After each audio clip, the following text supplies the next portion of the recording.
Okay. So thank you very much for the last detailed questions. Obviously, the community love it when you sit down and speak, because you can just see the confidence and the passion of what you're talking about. So thank you very much for that. Not at all. Thank you. Moving into the next question. So the community would like to know what some of the future plans are for the community forum. Obviously, it's had a really successful launch, and how the reward system is going to work. Okay. Well, the community forum, the inspiration for that came from a mobile operator in the UK called giffgaff. It's a community-run mobile network. It's their community forum is really cool. If you're outside the UK, you probably never heard of giffgaff, but that was where our inspiration came from, because we loved what they were doing. Lots of their support was going through there, and then instead of it being a support question that gets answered, once to an individual, the support question is out in the public domain, which means the next person doesn't really need to ask the question because it's there. So it becomes a much more visible record of interactions, which is really good. And on there, they've got a reward system where they literally have a monetary reward every few months. We like the idea of a reward system. It might not be quite as clear cut as that. We've still yet to announce it. The guys have been looking at it in the back end. We haven't concluded anything yet, but it can't be just a reward for X. There's quite a bit of an algorithm that needs to be written, because you can't just say we'll reward you X monetary value or X ETN for posting X number of times, because you'll just have a robot. A robot will just appear. So it has to be based on positive interactions and things. Now, we've got a lot of things in the community forum that track some of that, and you can see some of that tracking already taking place, but we're tweaking things at the moment, and it will come out at some stage as fast as we can get it out. Really, we'll announce something, but at the moment it's still in the analysis stage to make sure that what we're doing is the right thing. Okay, cool. And like you say, with every part of your ecosystem, everything that you're doing, there's obstacles to overcome. And I think one of those obstacles with the reward system would be that obviously the fluctuation in price happens. So it's true. So are you giving a fiat-based reward that then gets paid in ETN, for instance, or are you giving an ETN-based reward that then needs to be addressed periodically, because otherwise the reward is going up in fiat? Yeah, it's a good question. I mean, we haven't got there yet, so okay, cool. It'll be coming soon. Awesome stuff. So moving into the next question, and it's about the white paper. So do you plan on releasing an updated white paper?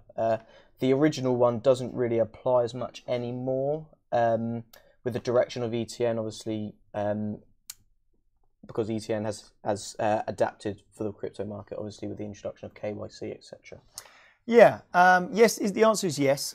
We've got a We've got a new white paper that we've worked on that covers mobile operators, mobile virtual network operators in a lot more depth.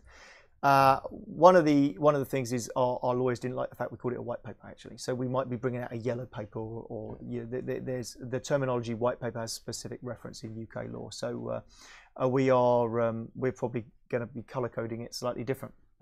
But the answer is yes. I mean, just to cover that. So the original white paper, it really is, from my perspective, I feel like we are doing exactly what was in the original white paper, except the focus is slightly different. So if we look at the original white paper, you'll find in there that what we're after is mass adoption. It mentions the unbanked, and it mentions the fact that we're going after a mass market. And that was really what our target was. But our route to that market, at the time, I didn't have mobile network operators and network operators. But I still have a couple of friends who are relatively high up. One of them is not relatively high up; he's at the very, very top of the game in the app world and the gaming world. So I won't name him because he'll get the hump if I name him. But a massive games company that everybody's heard of. I know the guy who runs it. So that was my original route to market, because I knew I could go around there with my cap in my hand and say, oh, could we do a deal? And he'd have gone, oh, wow, a bit crypto, but yeah, we can do something. But then what happened is, before we even got to that stage, because we're still building it, I met people that were in the mobile market, mobile space, and they said to me, do you know what? Your route to market through games is much, much, much harder to reach the mass audience than if we went to the mobile operators direct. And I said, well, the mobile operators are going to want to do this. And they said, well, because I didn't understand quite how the mobile operators worked and how easy it would be for us to unlock those doors. But as soon as we started approaching them and they realized there was cost savings for them to be had, slight bits of margin for mobile operators makes a huge difference to them. So if they can sell extra data, that's a massive deal to them. If they can sell extra airtime, massive deal to them. If they can cut costs, it's a massive deal to them. And they've got other things that they really care about. So they really care about keeping people on board. So their tenure, the time a customer stays on board is really important to them. All sorts of things. So it turns out that ETN actually ticks so many of those boxes, cuts their costs of cash handling, it enables people remotely to top up with them really easily without having to go to a store that's quite a long way away, etc. When we found that out, we could either keep pursuing the gamer route, which was our original idea of how to get to a mass market, or we could go for the easier route to the mass market. And that's what we've done. Businesses evolve. If you look at Amazon, which was a bookstore, I don't know how many books you've bought from Amazon lately, but I bet you've bought stuff from Amazon that isn't a book, and businesses evolve. And we've evolved because we've got a better route to market. But that does not mean that I've forgotten what I said about gaming, because it's still a massive market. And we will be doing something with them. We will be looking at that gamer market at some point in the future. And we would love to have integrations into games with regards to payment, integration, etc. We have to be very cautious. We have a delicate relationship with Apple and with Google, with the Play Store and Apple Store. It's got to be remembered that what they want as a business is for you to use the payment mechanisms to buy your games, etc., that they have. Yeah. So if we were to tread on their toes and say, oh, by the way, game companies, you can save money that you're giving to Apple as revenue and give it to us, that might upset Apple, might upset Google. And do we want to upset the people that push our app out? The answer is no. So we have to be very careful. We would love to do something with both the markets that are in the original white paper, but we will be. But we've got to be careful how we do it. And at the moment, we have a faster, better, more efficient route to market. So we've just evolved.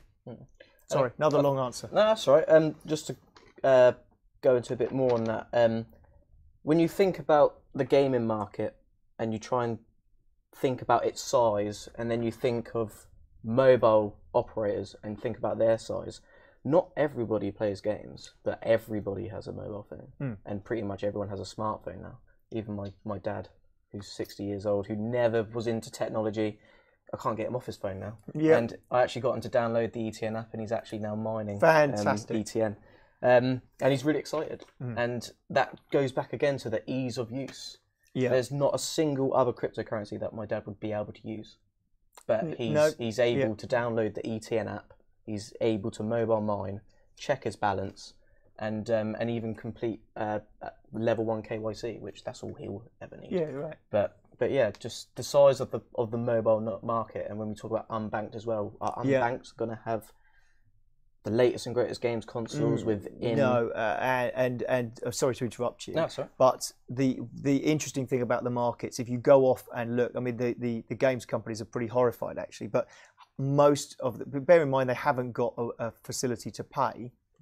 You would think that means they don't have all the game apps, but actually they jailbreak their phones and they swap games, but they don't pay for them. So there's a huge pirate market, but we wouldn't have access to that because the game companies are completely unaware. Well, they're aware that there's a huge pirate market, but they haven't got access to that end user. Whereas the mobile operator, you can SMS every single one of their users, and remember that the cost to SMS for the mobile operator is not a commercial rate that you'd expect to go out to pay. So from our point of view, when we do a deal, they have access to do that for nothing virtually. So from our perspective, we can offset that in some way, or we can offer to put something in towards it. But it's not the same as if we went out and said we've sourced a list of X million SMS numbers we want to market to them.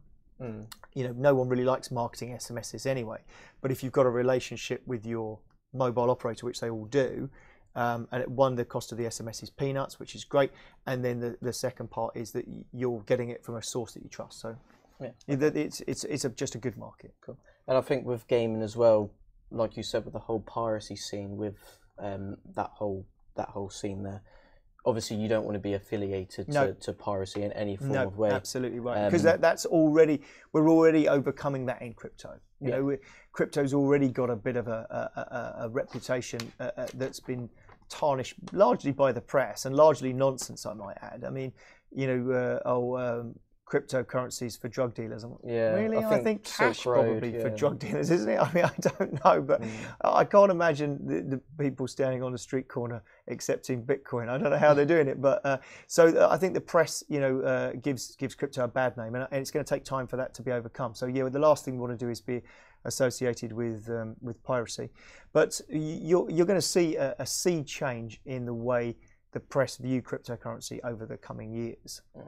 We've already seen, you know, just recently Fidelity just came on board, you know, in terms of getting institutional investors on. Once people's pension pots also, so they might have 10% in the, you know, in overseas equities and 25% in London equities, and they might have FTSE 100 and FTSE 500, whatever. You know, they've got the pension companies work out where they're going to put something. Some of it's going to be in treasuries or whatever. So they divide this all up. But at the moment, not 1% of that is in crypto. But actually, if you ask the people who had the pensions, would you like 1% or 4% of your pension pot to be in Bitcoin? Actually, you'd be surprised how many people would go, oh yeah, Bitcoin's had, yeah, I'd like 1% of my pension pot to be in it. As soon as that investor side, you know, the institutional side starts coming into crypto, and the big pension funds and things say, actually, we'd like 1% of our pension to be in Bitcoin, you're just going to see monster things happen. And I think that the world is gearing up to do that. So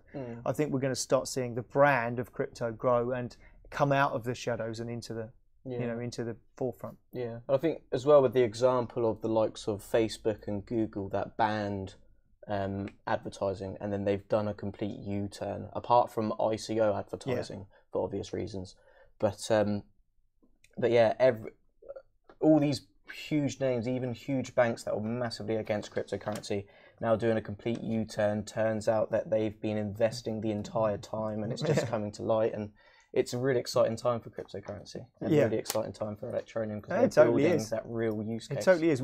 I always liken it to it's 1985 or 1987 or something in the mobile phone industry, you know, and you know, people are walking around with these giant phones and everyone's sniggering and going, that's never going to catch on. And you know, a couple of decades later, virtually everyone in the planet has got one of these things. And back in the 80s, you couldn't have possibly imagined that it would be able to do what it can do. You know, and the internet wasn't even around, you know, and so now the connectivity of the world has changed, the news flow has changed, people's interactions have changed, the world has become a smaller place, all because of this stuff that back in 1985, when it was stuck to your head in this giant brick and everyone was sniggering, it changed the world. And that is where I see crypto now. We are trying to change that Nokia handset into the flip phone right now, you know, which was the cool invention of the time. But actually, as we evolve, you know, we're going to see monster changes that currently I think we possibly haven't even got in our heads. So I think, you know, we're still back in the 80s. But imagine where that market went, and this is going to be the same. It's going to change the world. Cool, awesome.